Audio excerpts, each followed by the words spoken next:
Hey everyone, welcome to this amazing story, which reminds me of my superpower looking cool in any situation.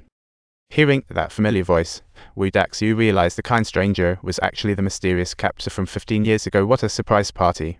When he woke up again, he was at Maydao's house, all bandaged up like an injured action figure. The first thing on his mind was more important than any video game. He eagerly popped the tape into the player, hoping for clues about the mysterious person, only to find the minutes from the torture him committee meeting. However, the recording revealed he was locked up for being too chatty. What a motor mouth tragedy. He racked his brain trying to recall what he might have said to offend someone totally brain empty, so he sneakily enlisted the help of an old buddy.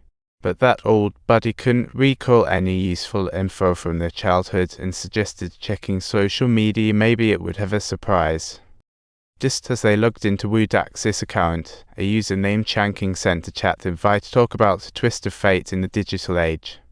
Wudaxu suddenly remembered that Chanking was in Maydao's friend list. Proving friends of friends can be a big hassle. Just as he was about to launch into torture, his buddy called in with intel on Chanking's address. It's like a spy movie. Wudaxu rushed to the location, only to find the mysterious stranger had been waiting for him. It was like a ghostly presence. With an air of justice, he declared that if Wudaxu wanted to know his identity, he had to find the answer. Talk about a race against time, otherwise he'd go for his loved ones. Listening to this threat, angry Wudaxu really wanted to take him out. Yet the mysterious man remained unfazed. Probably knowing the power of talking tough, Wudaxu wouldn't dare act on it. Without knowing why he was locked up, Wudaxu wouldn't really worry. Sure enough, after calming down, he let him go. However, he turned around and produced a tooth-pulling tool. Since he couldn't kill him now, why not give him a little lesson?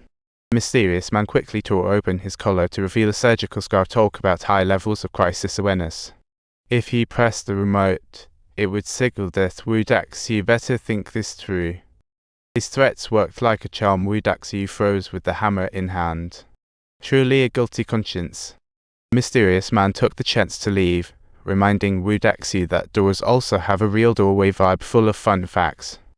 Wudaxu hurriedly returned to Maydao's only to find he was already restrained. Turns out that Yuzhen was pulling strings behind the scenes. Yuzhen handed him a dentist's business card, suggesting he could use it for dental work. This is truly a lesson in pain education.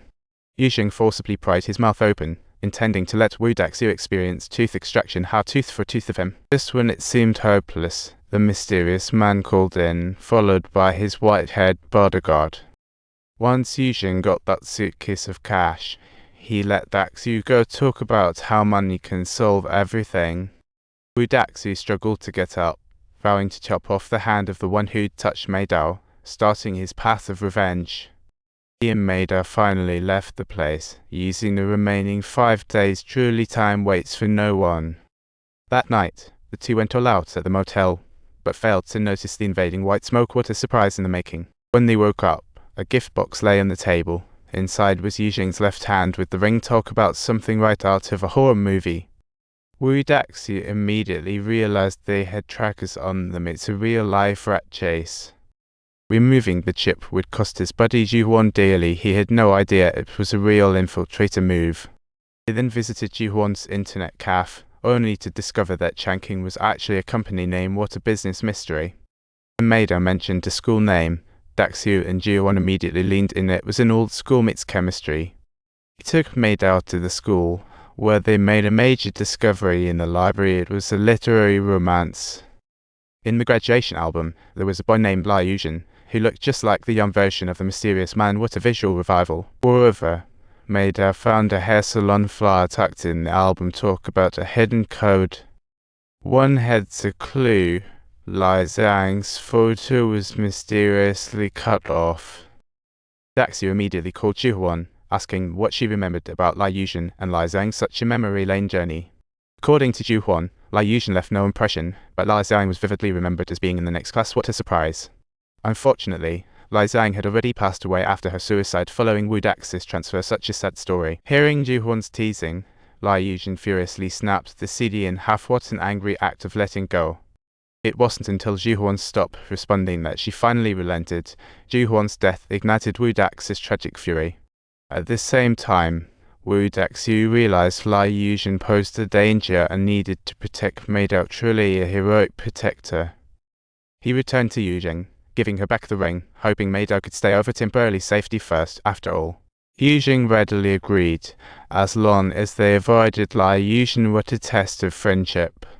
Daxu found the hair salon using the flyer, and the owner recognized him like an old friend. What a case of old friends. The owner shared a different version of Lai Zhang, claiming she was pure and jumped into the river after getting pregnant. Such a complicated tale. Observing Dax's confusion, the owner quickly called a friend to trace the source of the news. What an information hunt. To their surprise, the message was actually linked to Wu Daxu talk about a bad news cycle.